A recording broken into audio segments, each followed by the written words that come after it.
y les agradezco mucho por esta invitación. Mi nombre es Eduardo Sánchez, soy abogado, soy traductor público, soy teólogo y soy profesor de Filosofía y Teología Contemporánea en un seminario. Hoy quiero compartir con ustedes el distintivo reformado de sola gracia.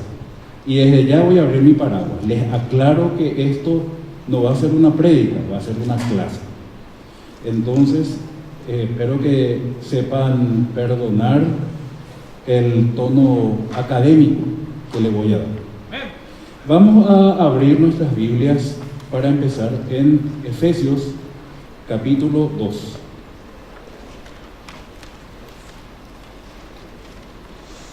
Y vamos a leer juntos el texto fundamental sobre la salvación por la sola gracia, distintivo reformado fundamental. A partir del versículo 4 en adelante, que dice así: pero Dios, que es rico en misericordia, por su gran amor con que nos amó, aun estando nosotros muertos en pecado, nos dio vida juntamente con Cristo. Por gracia sois salvos. Y juntamente con Él nos resucitó, y asimismo nos hizo sentar en los lugares celestiales con Cristo Jesús, para mostrar con los siglos venideros las abundantes riquezas de su gracia en su bondad para con nosotros en Cristo Jesús. Porque por gracia sois salvos por medio de la fe. Y esto no de vosotros, pues es don de Dios, no por obras, para que nadie se gloríe, porque somos hechura suya, creados en Cristo Jesús para buenas obras, las cuales Dios preparó de antemano para que anduviésemos en ellas. Que Dios bendiga su santa palabra. Vamos a orar. Señor Dios, Padre Todopoderoso, la gloria, la honra, el poder y la alabanza sean solamente a ti, oh Dios Santo, vivo y verdadero, Padre, Hijo y Espíritu Santo.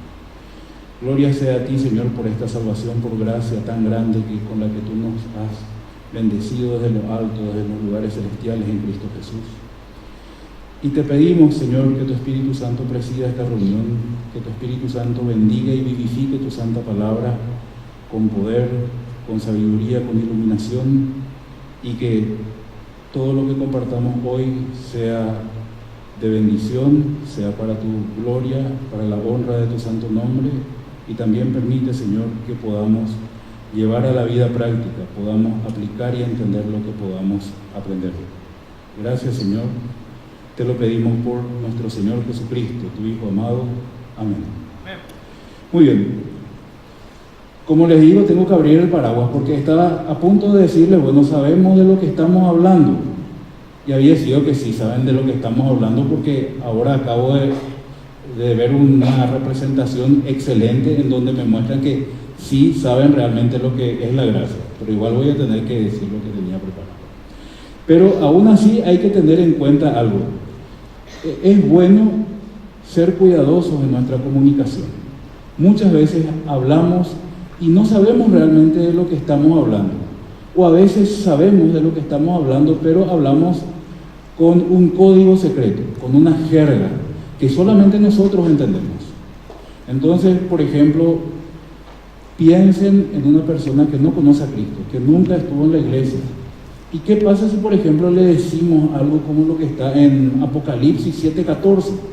Fíjense lo que dice en Apocalipsis 7:14. Estos son los que han salido de la gran tribulación y han lavado sus ropas y las han emblanquecido en la sangre del Cordero. Entonces imagínense, por ejemplo, alguien así con ese tono luego, porque a veces cuando tiene mucha unción, hasta inclusive tiene ese tono medio centroamericano. Tienes que lavar tu ropa en la sangre del Cordero y emblanquecerla.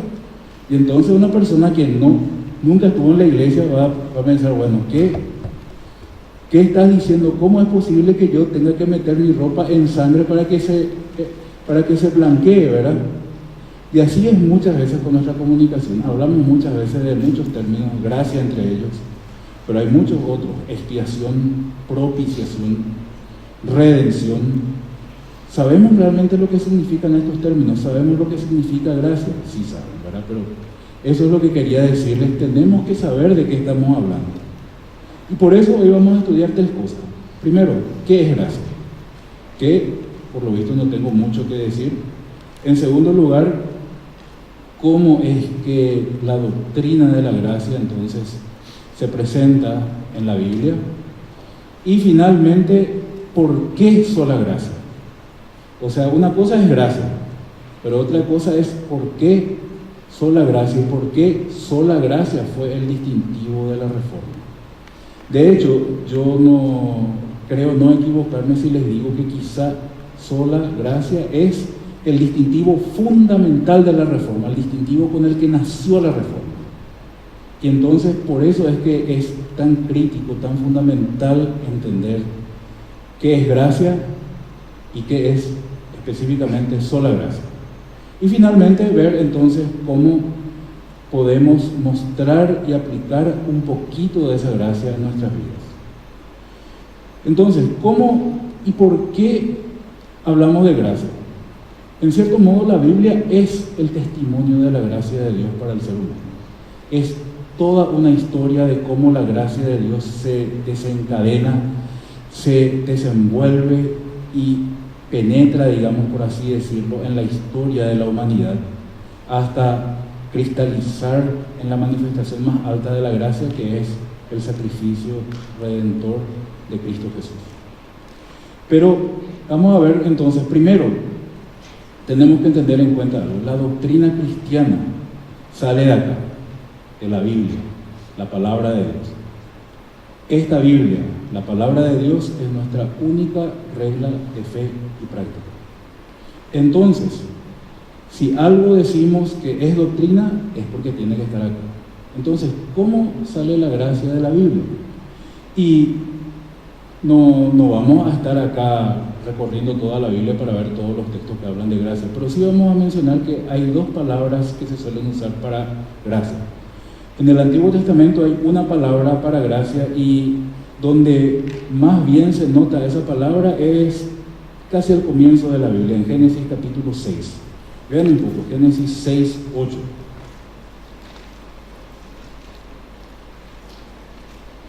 Entonces allí está hablando de la situación en la época, en los días de Noé.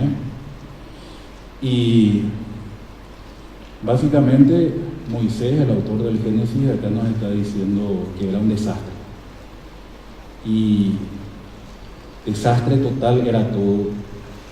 Desastre tío más o menos era todo. Pero sin embargo hay un gran pero en el versículo 8. Pero alguien, es decir, Noé, halló ¿qué cosa? Halló gracia ante los ojos de Jehová. Esta palabra que acá se traduce gracia es una palabra en hebreo que es la palabra que se usa generalmente para gracia en el Antiguo Testamento. Y quiere hablar de favor, quiere hablar de beneficio, quiere hablar de misericordia, quiere hablar de algo que inmerecidamente se otorga a alguien. Y en este caso entonces, ¿qué quiere decir acá? Quiere decir básicamente que Noé le cayó bien al Señor. Eso quiere decir, halló gracia ante los ojos de Jehová. Es decir, le cayó bien. Espectacular. Bueno, entonces esa es la forma en la que aparece la palabra gracia en el Antiguo Testamento. En el Nuevo Testamento, vamos a ver Lucas 1:30.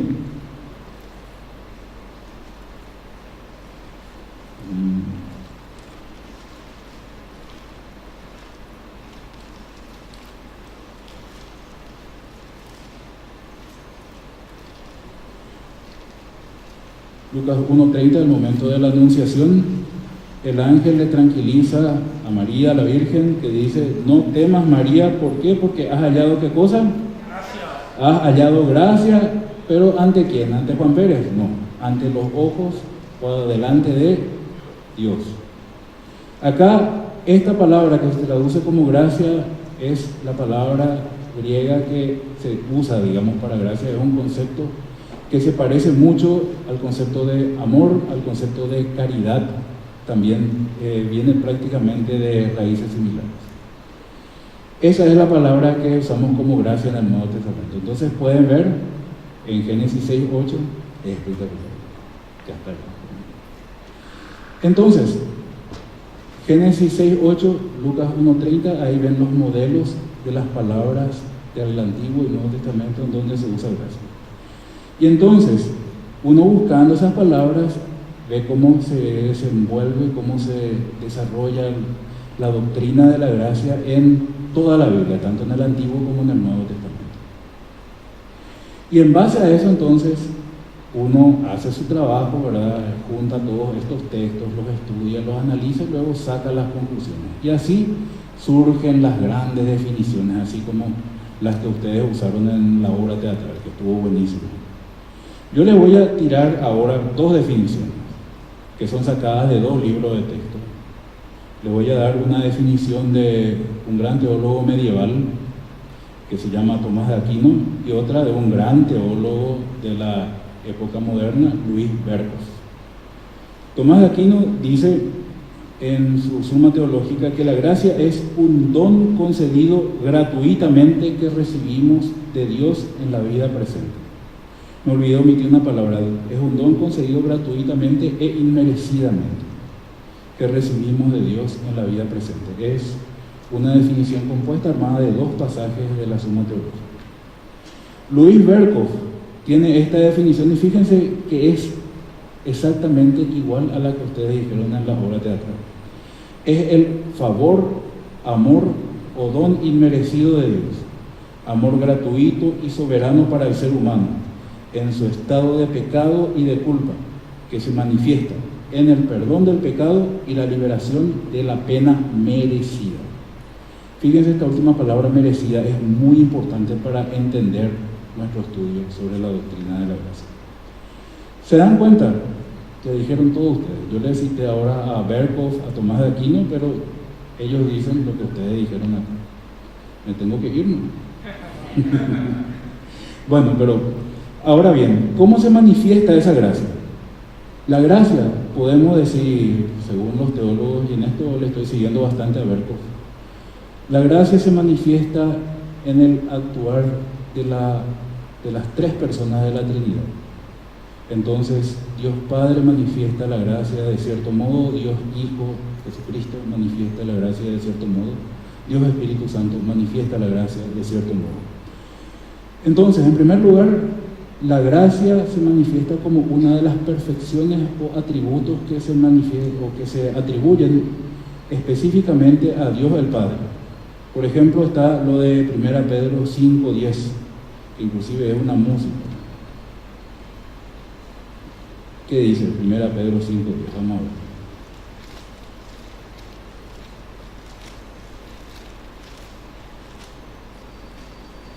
ver. 1 Pedro 5:10 dice: mas el Dios ¿de qué? De toda gracia, que nos llamó a su gloria eterna en Jesucristo, después de que hayáis padecido un poco de tiempo, Él mismo os perfeccione, afirme, fortalezca y establezca. A Él sea la gloria y el imperio por los siglos de los siglos. Amén.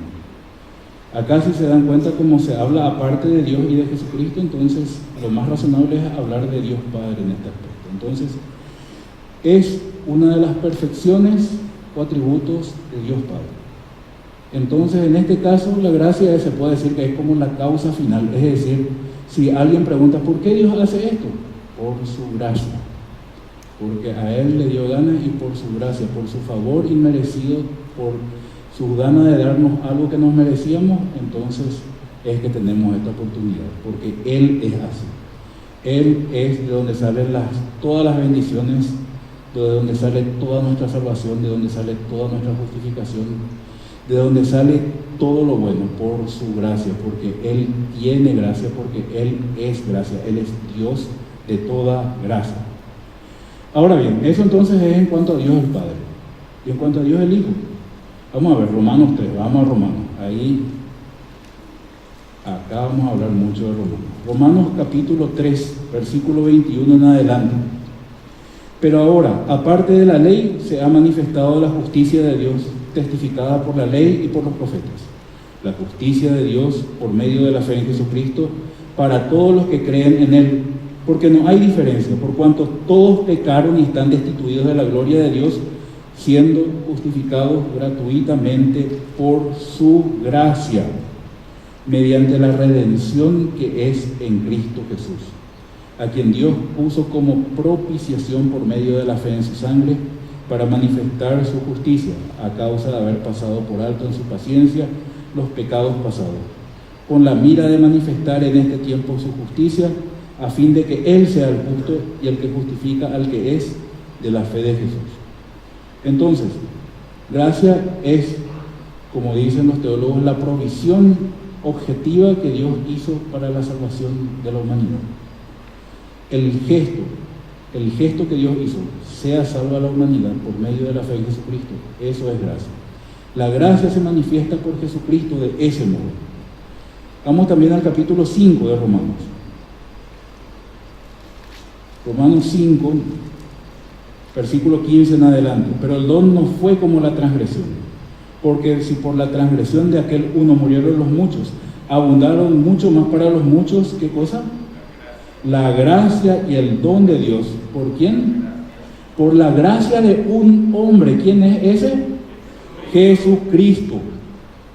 Entonces, Jesucristo es aquel por quien se materializa, por así decirlo, por quien la gracia de Dios toma una dimensión concreta. Es decir, con Jesucristo, la gracia de Dios deja de ser un divague y se transforma en sangre derramada para liberarnos de nuestros pecados. La gracia se transforma en el sacrificio supremo que jamás se pudo hacer por una humanidad que no merecía nada. Eso es la gracia por medio de Jesucristo. Versículo 21. Para que así como por el pecado reinó para muerte, así también la gracia reine por la justicia para vida eterna mediante Jesucristo, Señor nuestro. Es decir, Jesucristo es el instrumento de la gracia de Dios.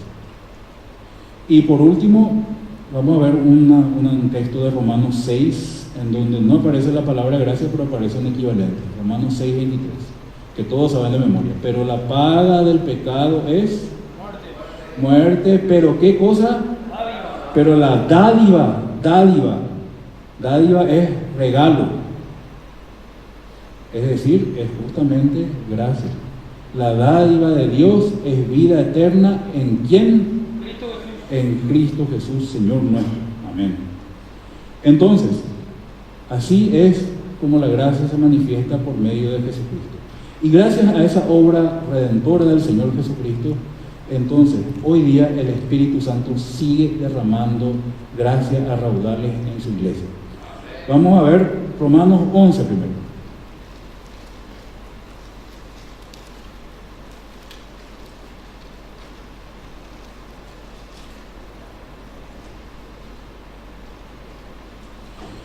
Así también, Romanos 11, versículo 5 en adelante, así también, aún en este tiempo, ha quedado un remanente escogido por gracia. Y si es por gracia, ya no es por obras. De otra manera, la gracia ya no es gracia.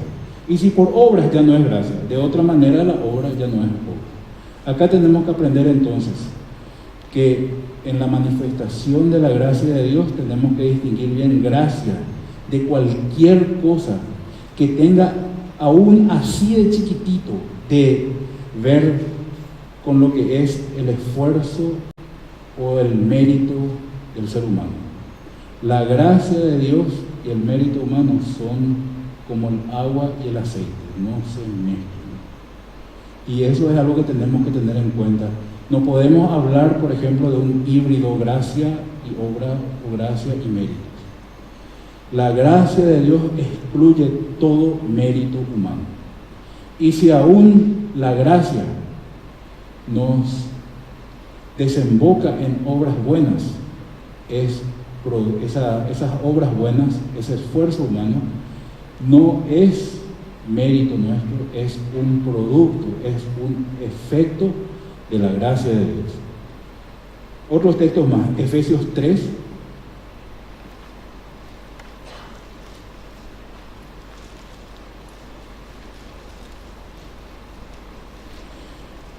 Efesios 3:2, y acá vemos, por ejemplo, la gracia en el sentido ya del fruto, o sea, de la obra del Espíritu Santo en la iglesia.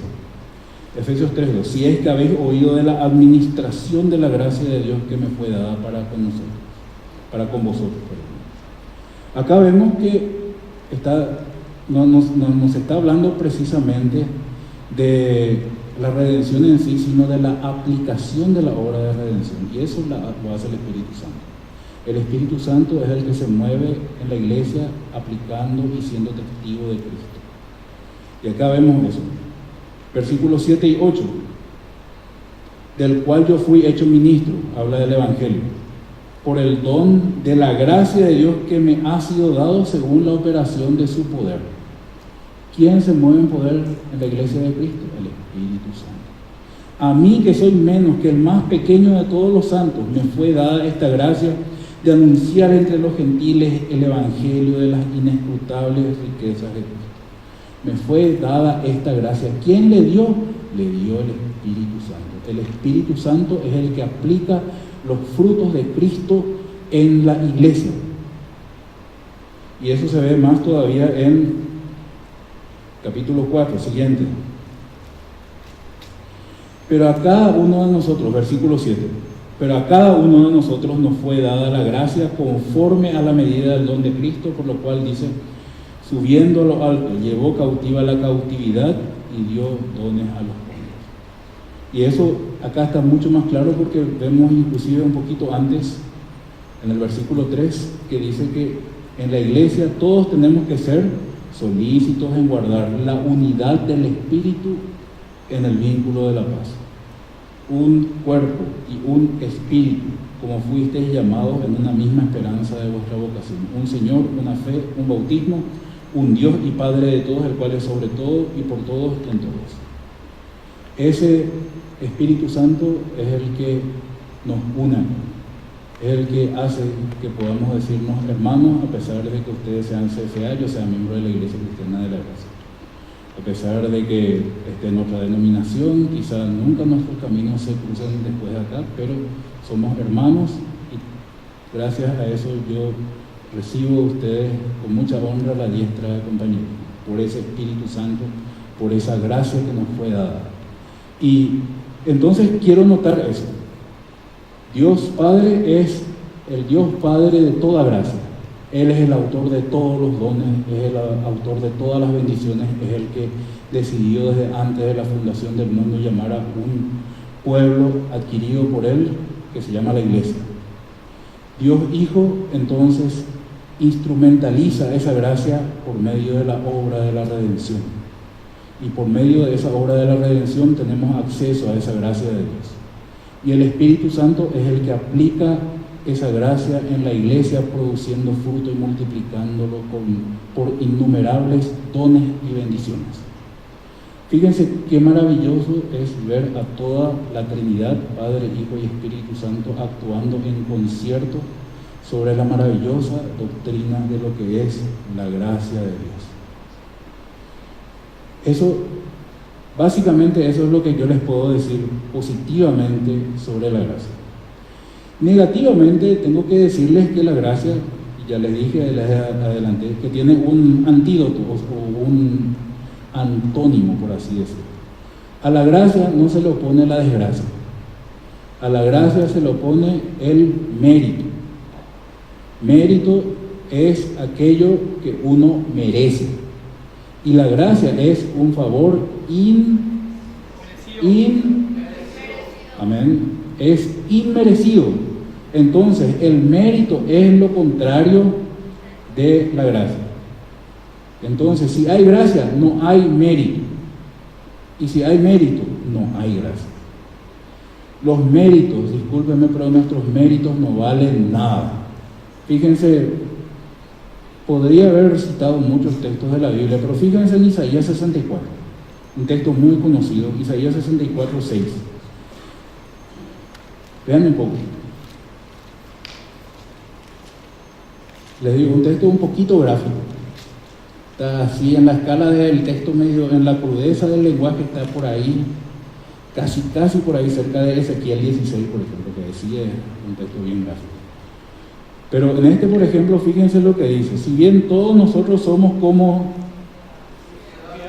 suciedad, y todas nuestras justicias como trapo de inmundicia, y caímos todos nosotros como la hoja, y nuestras maldades nos llevaron como viento. Fíjense pero fíjense lo que dice, no dice todos nuestros errores, no dice todas nuestras metidas de pata, no dice todo lo malo que hacemos, no, dice las cosas buenas, todas nuestras justicias, lo bueno, el cumplimiento de la ley, el cumplimiento de los mandamientos, la vida santa, todo eso es como trapo de inmundicia. Y no voy a explicar realmente lo que quiere decir esto, pero quizás si alguno busca en una Biblia de estudio o algo así, puede hacerse una idea de a qué se refiere el profeta Isaías con la expresión trapo de inmundicia. Pero quiero que entiendan, eso es un lenguaje muy crudo, muy gráfico para decir que nuestro mérito no vale nada. Eso no quiere decir que los méritos valgan algo delante de Dios. Hay méritos que sí valen delante de Dios, pero son los méritos de una sola persona, de Jesucristo. Fíjense en capítulo 1 del Evangelio de Juan, capítulo 1, Juan 1.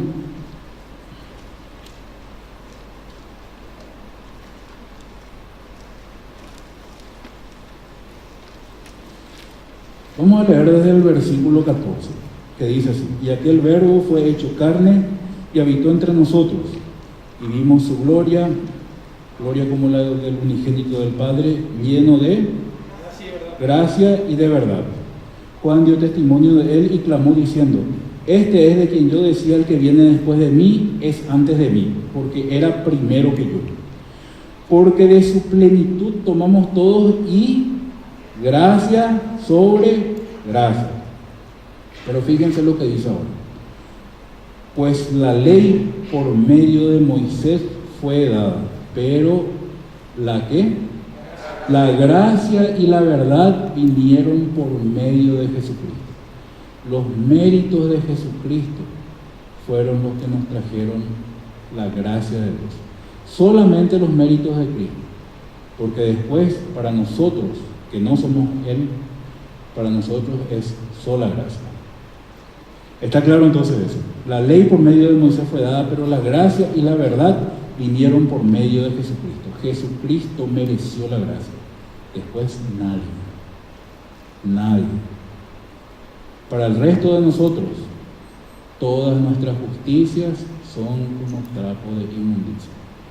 Esa es la verdad, nos gusta o no nos gusta. Si tenemos visiones celestiales, tenemos todos los dones naturales y sobrenaturales posibles, entonces eso no sirve para nada.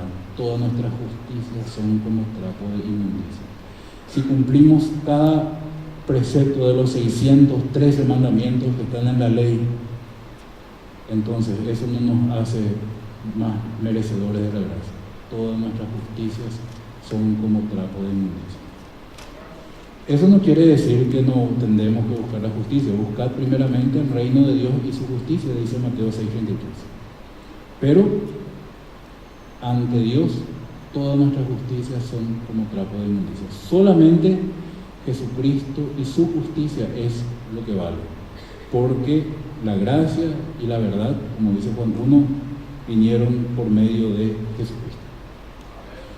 ¿Está claro? Eso es lo que le puedo decir por medio de gracia. Positivamente, como el Trino Dios, Padre, Hijo y Espíritu Santo, actúan en concierto para darnos esa gracia inmerecida, ese don inmerecido para nosotros. Negativamente, como entonces la gracia excluye, echa, repele, le dice fush, así, a cualquier idea de mérito o de merecimiento o de obra humana. Entonces eso es la gracia de manera positiva y negativa. ¿Está claro? Muy bien. Entonces ahora vamos a hablar ya no tanto de teología sistemática por lo menos, sino vamos a hablar de teología histórica. Vamos a hablar de historia. Eso es gracia. Y entonces, ¿por qué la Reforma se caracterizó por el distintivo de sola gracia? Y ahora entonces empezamos a hablar de eso. Sola Gracia fue quizá dentro de las 5 solas, de los 5 distintivos reformados, por así decirlo, históricamente hablando, quizá el más importante, quizá fue el detonante de todo lo que fue la Reforma. La Reforma fue un movimiento muy grande, muy variado. Nosotros conmemoramos el surgimiento de la Reforma con el aniversario del clavado de las 95 tesis de Martín Lutero en la iglesia del castillo de Wittenberg sobre las indulgencias. Pero en realidad la Reforma fue un movimiento muy complejo, fue muy variado y surgió en varias partes a la vez. Indicaba un estado de insatisfacción creciente con la espiritualidad cristiana de aquel entonces y un deseo inatajable, porque realmente creo que venía de Dios, de volver a las fuentes y de obedecer a la palabra de Dios antes que a las tradiciones de los hombres. Y acá, en ese gran movimiento encabezado por Lutero, por Calvino, pero no solamente por ellos, por Zwinglio, por Melanchthon, por Pedro Martín Fermigli, por Farel, por Ecolampadio, en fin, por Martin Bucer, por una gran nube de testigos, como dice la epístola a los Hebreos, sola gracia adquirió un papel fundamental. Cuesta quizá creer, pero todo empezó con una coima. Pero no era cualquier coima, era una coima que según algunos cálculos era de $3.700.000, casi $4 millones. O bien, según otros cálculos, $8.500.000, depende a quién uno le quiera creer. Así fue el tema. Estamos en la Europa del siglo XVI. En el centro de Europa y la cabeza, el gobernante de más alto rango, era el emperador del Sacro Imperio Romano Germánico, Su Majestad Imperial, el emperador Carlos V, que al mismo tiempo era también rey de España. En el ámbito espiritual, entonces reinaba sin oposición y sin disputa la Iglesia Católica Romana, encabezada por el Papa. En ese momento el Papa era León X, que también no solamente era cabeza del gran imperio espiritual que era el catolicismo, sino también era gobernador de un estado pequeño pero significativo, que eran los estados pontificios. Entonces, en la Edad Media había muchísima corrupción en lo que se refiere a los nombramientos pastorales. Los nombramientos pastorales no solamente implicaban atender a la gente, no solamente implicaban aconsejarles, no solamente implicaba predicar, hacer misas, etc., sino que también tenían tierras anexas. Y entonces esas tierras se cultivaban y producían. Entonces cada tierra, como cualquier persona conoce, produce renta. Entonces, ¿qué quiere decir eso? Que ser párroco, que ser canónigo, que ser obispo, que ser cardenal, etc. Todo eso significaba renta, significaba plata. Y eso, señores, produjo una enorme corrupción. Entonces había parroquias, había diócesis, había arzobispados, había cardenalatos que se vendían al mejor postor. ¿Por qué? Porque una vez que tenía ese nombramiento, entonces ya prácticamente tenía plata de por vida, tenía asegurada una pensión, y en el caso de ser un párroco. En el caso de ser un obispo ya era una pensión bastante significativa, y en el caso de ser cardenal era ser un príncipe de la iglesia.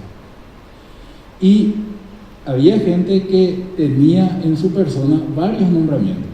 Entonces, por ejemplo, había un Juan Pérez que era párroco de tal lugar, del otro lugar, del otro lugar y del otro lugar. Y entonces tenía plata porque tenía las rentas de todos esos lugares. Y él no se iba ni conocía esos lugares. Le pagaba un sueldito y a un cura para que se vaya a decir misa cada tanto, y él nunca aparecía, pero cobraba la plata. Así era. Y esa era la práctica corriente del catolicismo en aquella época. Y por esa razón también era de interés de la iglesia en ese momento mantener a la gente en ignorancia, porque la gente ignorante da menos trabajo. Esa es la verdad. En esa situación estábamos cuando le presentamos a un cierto personaje, el príncipe Alberto de Brandenburgo. Alberto de Brandenburgo era un príncipe del Sacro Imperio Romano Germánico, era un humanista ilustrado, tenía ideas progresistas, pero lo que también tenía era dos diócesis. Él era titular de dos diócesis que le daban bastante plata, pero también de repente él quiso ser arzobispo, o sea, quería tener una arquidiócesis. Y ustedes saben que normalmente no era permitido juntar, superponer varios cargos. Entonces él ya tenía luego dos diócesis, y encima de esas dos diócesis quería ser otra vez arzobispo. O sea, imagínense, trasladando acá, imagínense a alguien que es obispo de Carapeguá y Caacupé y al mismo tiempo quiere ser arzobispo de Asunción. Los tres cargos juntos, bueno, así más o menos. Y entonces tenía un problema, porque tenía ese impedimento, ya tenía dos diócesis juntas luego, y él quería la arquidiócesis. ¿Y cómo podía hacer eso? Y bueno, y entonces le preguntó al Papa, y entonces el Papa le dice, bueno, sí podés, Albertito, podés, pero vos tenés que convencerme. Y así fue, y el argumento fue, según algunos, 21.000 ducados de oro, ducados florentinos de oro, o según otros fueron 48.000 ducados de oro. Y eso es justamente lo que ahora por el peso en oro equivaldría a $3.700.000 o $8.500.000 según como uno calcula. Albertito era un príncipe del Sacro Imperio Romano Germánico, tenía la renta de dos diócesis aparte de su nobleza, pero no alcanzaba a juntar esa plata. Entonces tuvo que hacer vaquita. ¿Y cómo hizo vaquita? Y ahí es donde saltó la reforma, y ahí es donde saltó la sola gracia.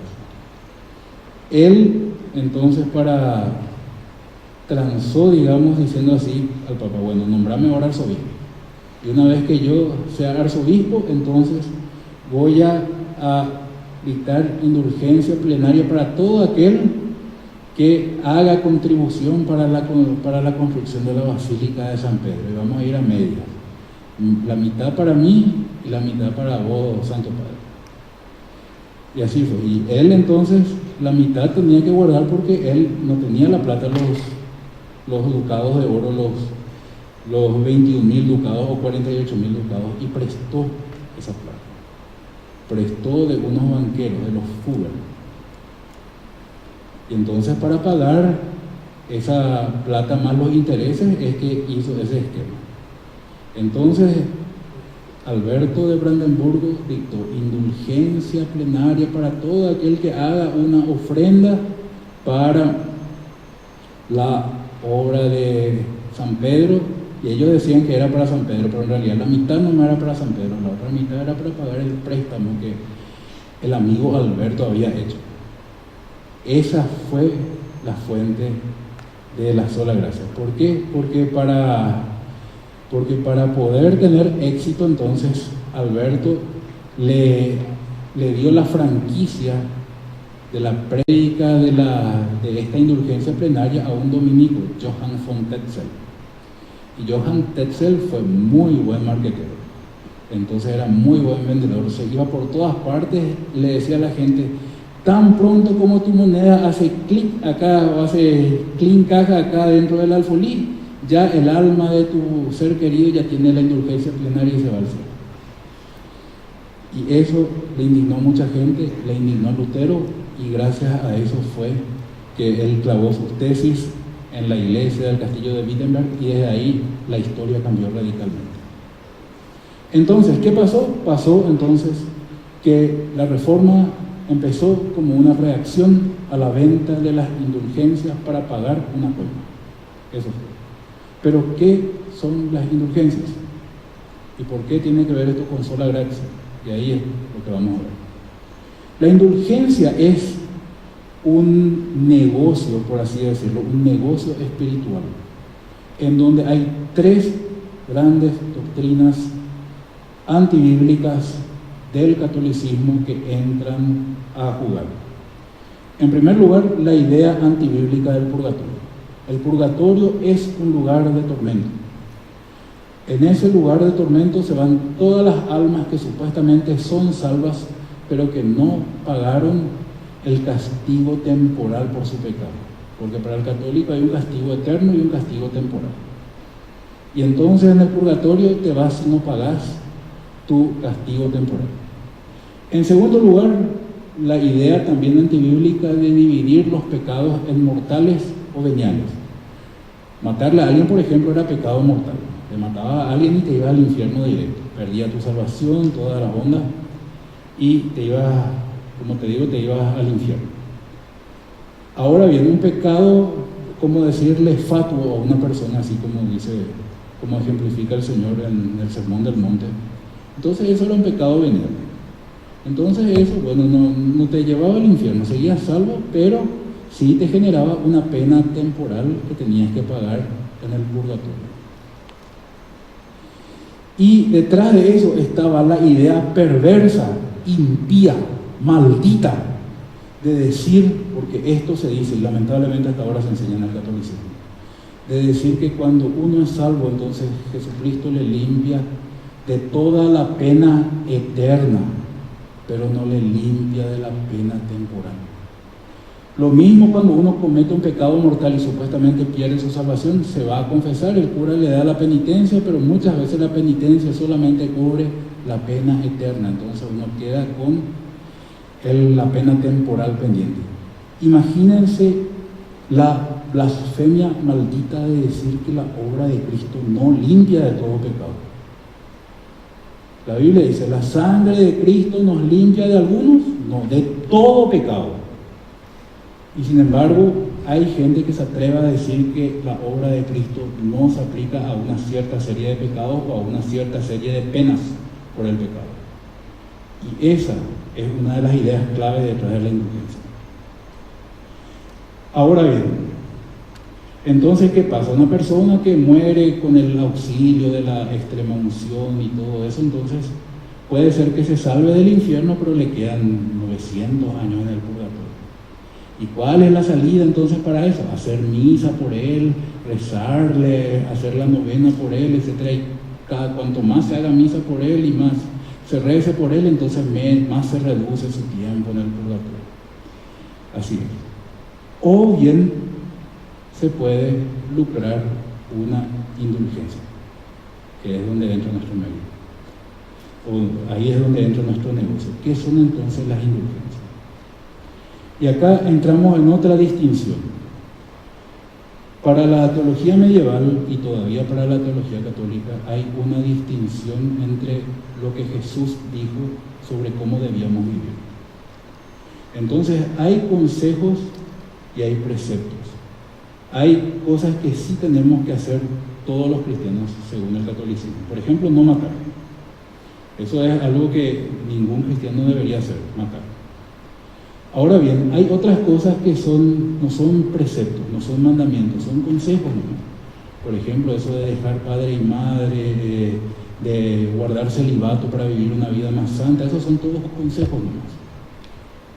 Pero ¿qué pasa? Si vos querías ser santo, si querías tener la aureolita en la cabeza, entonces tenías que seguir los consejos también, además de los preceptos.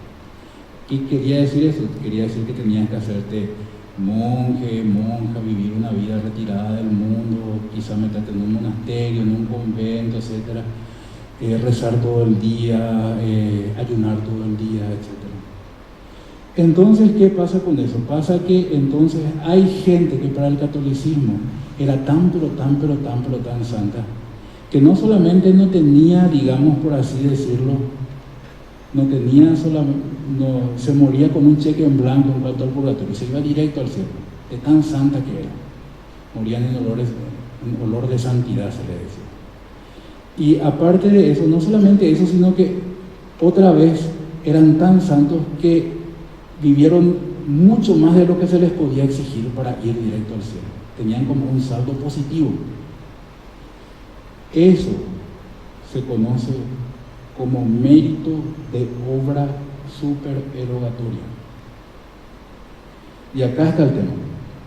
Entonces, estas obras supererogatorias eran como un tesoro, según la teología medieval, que era administrado por el Papa y los obispos.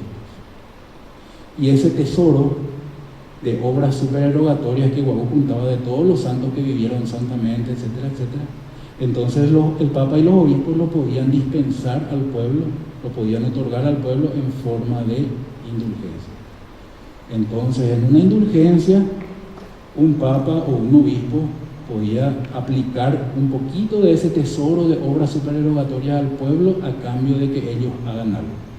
Entonces, bueno, era, si vos rezás un Padre Nuestro, 3 Ave María, un Gloria, te confesás y pedís por las intenciones del Romano Pontífice, y pasás por la puerta santa que está en la catedral de no sé dónde, entonces podés lograr una indulgencia plenaria, que la podés lucrar, es decir, la podés aplicar, ya sea para vos, entonces ahí borrás todo tu patiajú, o bien para tu papá que ya murió, tu mamá que ya murió, etc.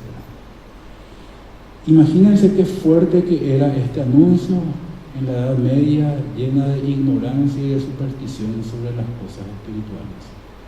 De repente surgió un anuncio: podés darle el cielo instantáneo a tu pobre papá, a tu pobre mamá que murió, tan solo con una ofrenda. Y tan pronto como hace clic la moneda en la alcancía, ya el alma sale del purgatorio y se va al cielo.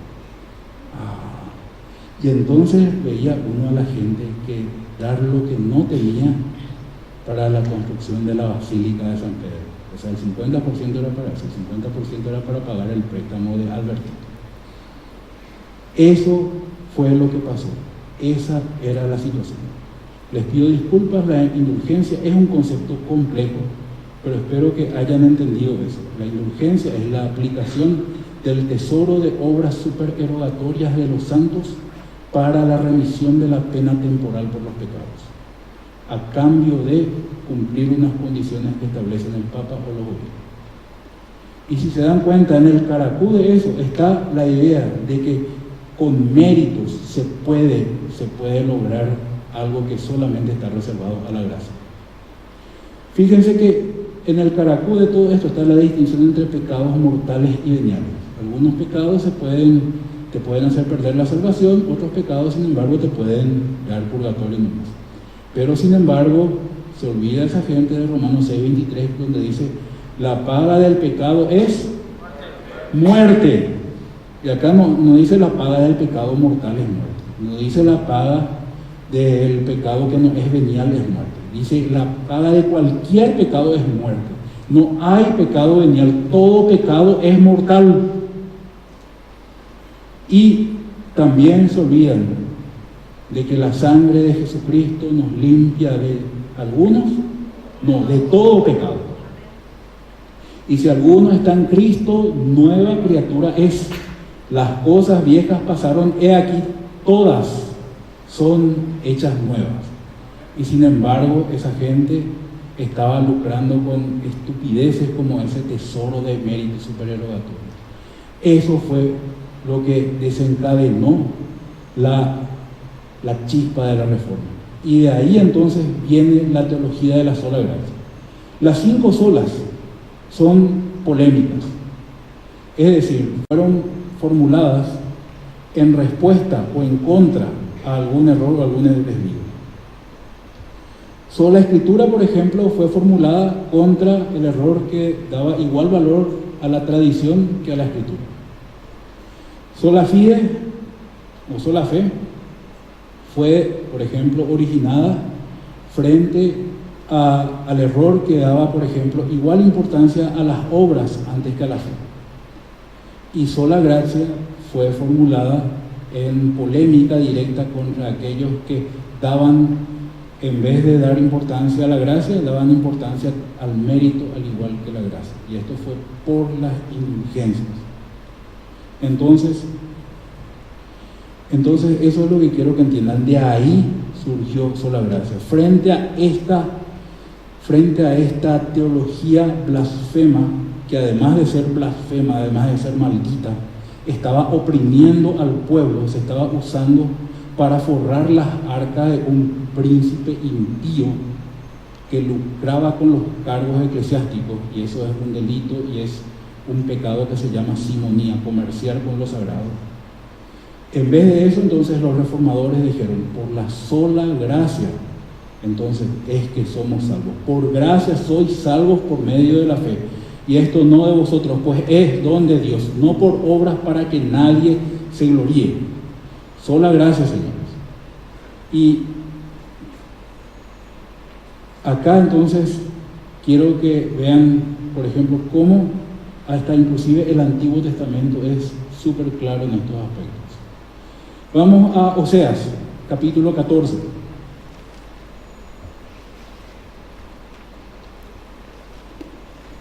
Oseas está después de Daniel, para eso que se pierden en la Biblia.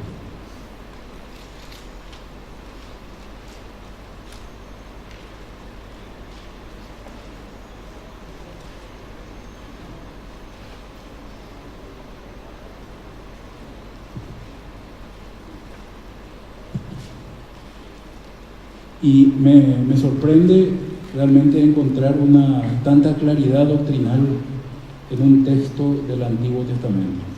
Oseas 14, fíjense lo que dice a partir del versículo 1.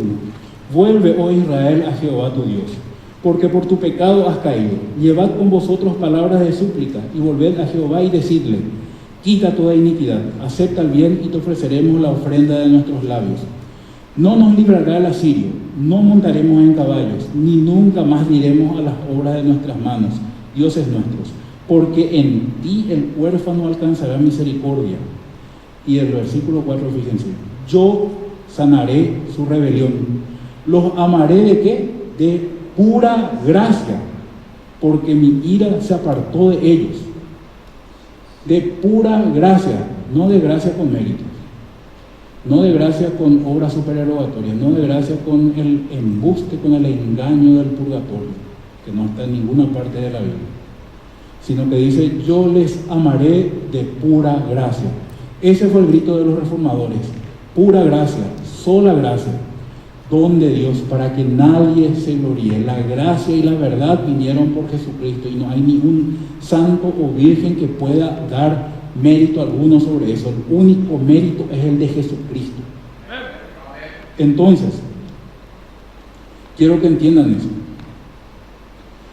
Entonces vimos qué es la gracia, cómo se presenta de manera positiva, de manera negativa, y por qué fue que fue tan importante el énfasis sola gracia en la Reforma. Porque la teología de aquel entonces estaba contaminada con el mérito humano y con unas doctrinas corruptas que no dudo en calificar de doctrina de demonios.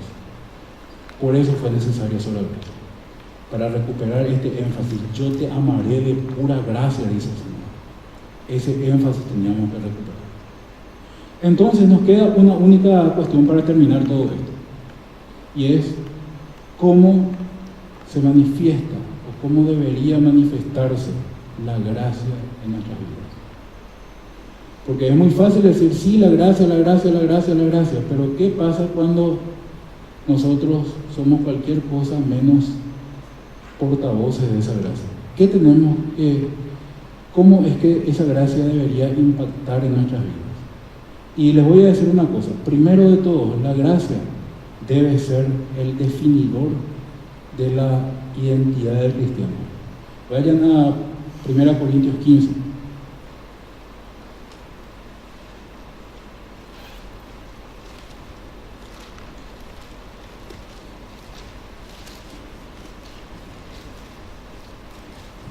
Y fíjense lo que dice el apóstol San Pablo.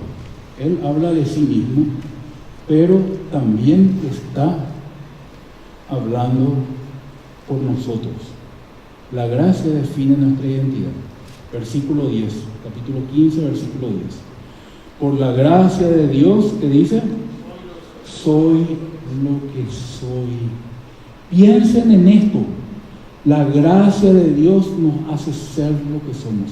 Si en algún momento dado, si algo hay de bueno en nosotros, si hay alguna esperanza, si hay alguna fe, si hay algún destello de cristianismo en nosotros, es por la gracia de Dios. Por la gracia de Dios soy lo que soy. Y su gracia no ha sido en vano para conmigo. Ojalá esa sea nuestra oración también. Que esa gracia no sea en vano en nosotros. Antes he trabajado más que todos ellos, pero no yo, sino la gracia de Dios conmigo. Y acá hay otro punto. Esa identidad nos capacita para servir a Dios. Por la gracia de Dios podemos servirle y podemos agradarle y cumplir su voluntad. Porque o sea yo, o sean ellos, así predicamos y así habéis creído. Y también la gracia de Dios entonces nos capacita para presentar las buenas noticias del Evangelio a ese mundo que no conoce. Esa gracia define nuestra identidad. Fíjense qué importante que es. Por la gracia de Dios soy lo que soy.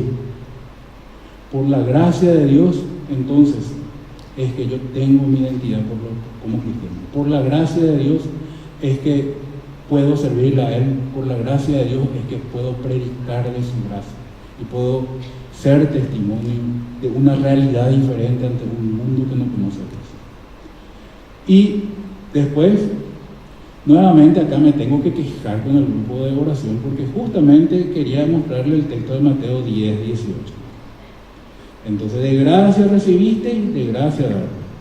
La gracia de Dios, entonces, tiene que hacer que nosotros también seamos generosos.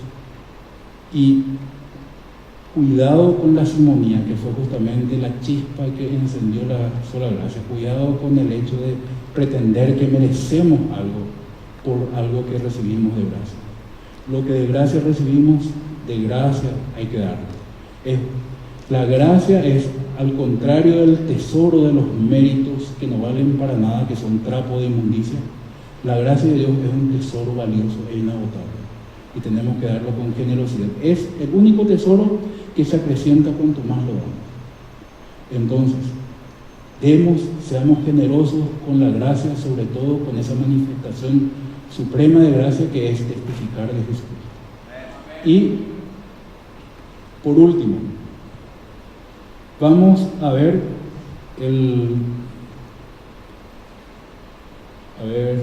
no quiero hablar de este texto. Tito, vamos a ver Tito capítulo 3.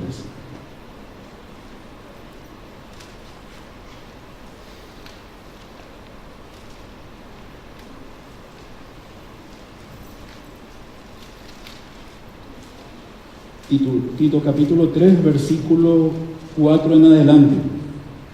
En realidad el 7 es el importante, pero vamos a leer desde el 4 para contexto.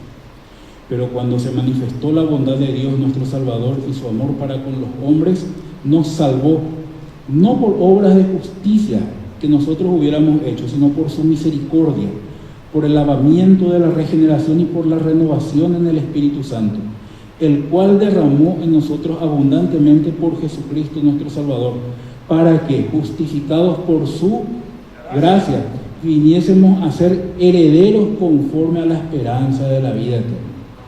Y esto entonces nos dicta claramente cuál debe ser el producto o el fruto de la gracia en nuestras vidas. En primer lugar, la gracia no nos tiene que excluir, tiene que repeler con esa repulsión máxima. Tiene que ser Olimpia para el cerrista y tiene que ser cerro para el olimpista. Entonces tiene que tener esa terrible repulsión sobre la idea de mérito. No merecemos nada. La gracia y la verdad vinieron por Jesucristo, no por nosotros. Por gracia somos salvos, no por obra, para que nadie se gloríe. Entonces, y eso nos tiene que humillar, nos tiene que dar también la realidad acerca de dónde estamos. En segundo lugar, nos tiene que dar un consuelo, porque la gracia, entonces, nos hace ser, como dice Tito 3:7, herederos de la vida eterna. Nos tiene que dar Entonces, esperanza. La gracia tiene que producir esperanza. Y la esperanza de saber que somos herederos, que tenemos una herencia incorruptible más allá de los siglos, entonces nos tiene que dar también consuelo. Porque esta vida necesita de mucha gracia. Nuestra vida no es color de rosas. Nuestra vida no es fácil. Y mucho más para el cristiano. El cristiano tiene victorias, pero también no olviden que el Señor Jesucristo dijo: en el mundo tendréis aflicción, pero confiad, yo he vencido al mundo. Entonces nos da esperanza, nos da consuelo y nos hace ser testigos de esa gracia para mostrarla y anunciarla a un mundo que aborrece esta realidad, pero que necesita escuchar el mensaje. Entonces, si realmente decimos que tenemos la gracia, mirémonos cada uno de nosotros muy dentro de nuestro corazón y preguntémonos: ¿realmente puedo ser de consuelo a otras personas? ¿Realmente puedo dar esperanza, la esperanza de la gracia, a otras personas? ¿Realmente puedo ser canal de bendición compartiendo el mensaje de Jesucristo con otras personas? Porque si yo uso, por ejemplo, las bendiciones de Cristo, los mensajes cristianos, solamente para mandarme la parte, solamente para decir, bueno, yo soy más vale y no soy luego como ese que se va por allá por Checho o lo que sea, entonces no me sirve de nada. Eso no es gracia. Eso es confiar en mérito y en justicia, y ellos saben lo que son nuestra justicia y nuestros méritos. Son trapo de inmundicia, no vale para nada. La gracia nos exige humillarnos. La gracia nos exige ser humildes. Y la gracia nos exige anunciar esa gracia y ser testigo de ella a gente que no conoce. Yo no sé si acá hay alguien que quizá no haya experimentado nunca la gracia de Dios, pero si no, recuerden, la gracia y la verdad vinieron por medio de Jesucristo. Por gracia sois salvos, por medio de la fe, no por obras para que nadie se gloríe. A esa persona, si alguna vez está, yo le digo: Jesucristo está aquí y Jesucristo te puede salvar por su gracia, así como salvó a Lutero, así como te salvó a muchos de ustedes, así como me salvó a mí. Eso quería decir.